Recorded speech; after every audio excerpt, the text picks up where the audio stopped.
Hi everyone, welcome back to the code step by step channel. My name is Anil Sidhu और JavaScript series के इस part में बात करने वाले हैं कि जो हमारा दिस कीवर्ड होता है जावास्क्रिप्ट के अंदर, वो एरो फंक्शन के साथ में किस तरीके से बिहेव करता है। अब मैं ऐसा क्यों बोल रहा हूँ, आपको ध्यान होगा लास्ट पार्ट के अंदर जब हम लोग ने दिस कीवर्ड के बारे में पढ़ना शुरू करा था, तो ऑब्जेक्ट के फंक्शन के अंदर हम लोग दिस डॉट प्रॉपर्टी करके, तो ऑब्जेक्ट के फंक्शन के अंदर हम लोग दिस कीवर्ड को बहुत ही आराम से यूज कर सकते थे और जो करंट ऑब्जेक्ट होता है उसका हमें रेफरेंस मिलता था। यानी कि अगर करंट ऑब्जेक्ट के अंदर कोई प्रॉपर्टी है, कोई फंक्शन है, तो उसको हम लोग दिस कीवर्ड की हेल्प से बहुत ही आराम से यूज कर सकते थे।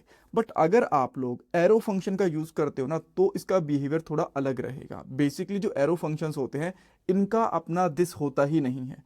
वो जो अपने पेरेंट लेक्सिकल स्कोप होता है ना, उसके दिस को एक्सेस करते हैं। कैसे, अभी मैं आपको बताता हूँ। तो जो ये एरो फंक्शंस होते हैं ना, इनका बेसिकली अपना दिस होता ही नहीं है। जो इनका पेरेंट लेक्सिकल स्कोप होता है, उसके दिस को यूज करते हैं।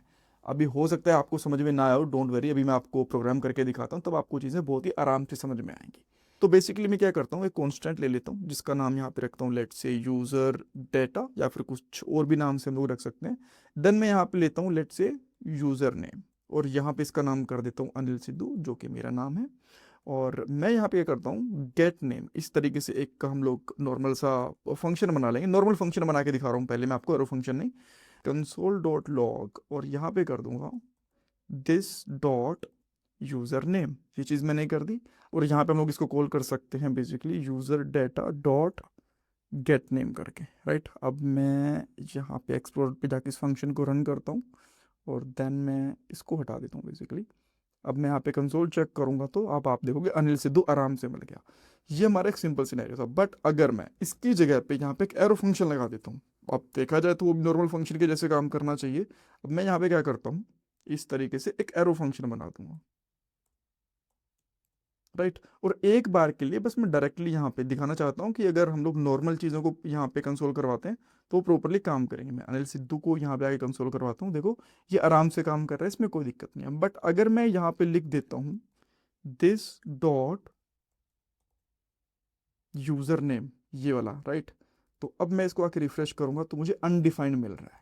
और कोड हमारा क्लीन रहे, बिल्कुल आराम से समझ में आए, इसलिए मैं यहाँ पे इस चीज़ को हटा देता हूँ। तो देखो यहाँ पे नॉर्मल एरो फंक्शन ही लगाया है, बट इसके अंदर इसका खुद का दिस नहीं है। और एक चीज़ मैंने आपको और बताई थी कि जो एरो फंक्शंस होते हैं अपने लेक्सिकल स्कोप के दिस को एक्सेस करते हैं।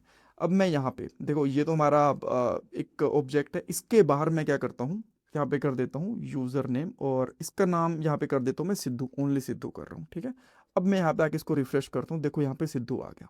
तो इसने क्या करा, जो ये खुद का यूजर नेम था ना, ये नहीं लिया, पेरेंट का ले लिया।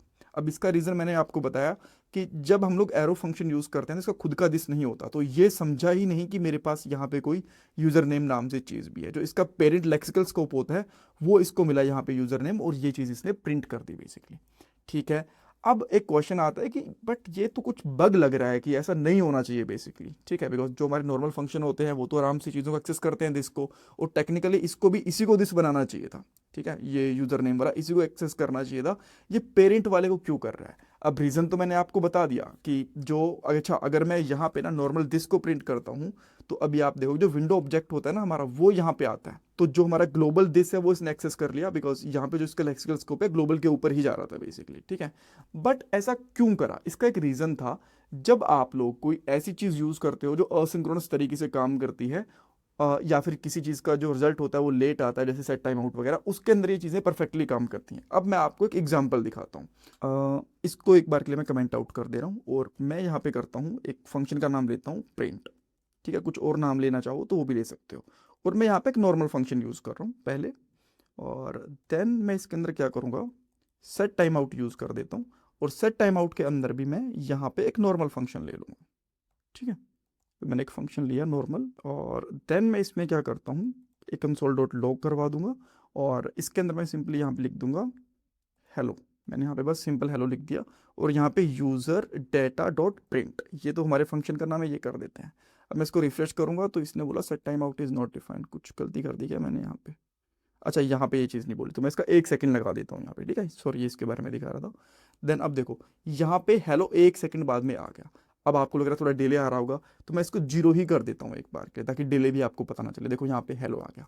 बट अगर मैं यहाँ पे नॉर्मल फंक्शन है ना, अब मैं यहाँ पे करता हूँ दिस डॉट यूजर नेम, ठीक है। तो जो अब ये वाला यूजर नेम है ये आना चाहिए यहाँ पे, बट यहाँ पे सिद्धू आ गया, ऊपर पेरेंट वाला आ गया। अब ये पेरेंट है भी नहीं, इसको मैं हटा देता हूँ एक बार के लिए, मान के चलो, तो यहाँ पे अनडिफाइंड आएगा। अब देखो यहाँ पे दोनों जगह हम लोगों ने नॉर्मल फंक्शंस का यूज करा है। तो यहाँ पे बेसिकली हुआ क्या कि जो ये दिस डॉट यूजर नेम था ना, सेट टाइम आउट के अंदर ढूंढ रहा था कि अगर कोई ना कोई इसके अंदर यूजर नेम मिल जाए तो मैं इसका यूज कर लूंगा। ये ऊपर जा ही नहीं रहा था, इसका स्कोप मिल गया था इसको। बट यहाँ पे तो हमारे पास कुछ है नहीं, बस हम लोग यहाँ पे थोड़ा सा डिले देना चाहते हैं। यहाँ पे कोई यूजर नेम प्रॉपर्टी तो है नहीं हमारे पास। तो इस इशू को रिजॉल्व करने के लिए हम लोग यहाँ पे एरो फंक्शन का यूज कर सकते हैं। कैसे, अभी मैं आपको दिखाता हूँ। नॉर्मल मैं यहाँ पे एरो फंक्शन लगाता हूँ। अब एरो फंक्शन हम लोगों ने सेट टाइम आउट के साथ यूज कर लिया, तो ये इसका दिस नहीं यूज करेगा, जो इसका पेरेंट लेक्सिकल स्कोप है उसका यूज करेगा। और पेरेंट लेक्सिकल स्कोप इसका क्या आ गया, यूजर डेटा। तो अब यहाँ पे यूजर नेम इसको प्रिंट करेगा। मैं इसको रिफ्रेश कर रहा हूँ, देखो अब ये चीज आ गई। तो जब भी आपको सेट टाइम आउट या फिर सेट टाइम इंटरवल ऐसी चीजों का यूज करना होता है, तब आप लोग एरो फंक्शन का यूज कर सकते हो दिस के लिए, ताकि वो पेरेंट जो स्कोप है उसका, उसकी प्रॉपर्टीज को आराम से उठा पाए। आई होप यहाँ पे आपको चीजें समझ में आई होंगी। इसमें कुछ डाउट कंफ्यूजन है, मुझे कमेंट सेक्शन में पूछना। Thank you so much for watching this part guys, thank you so much.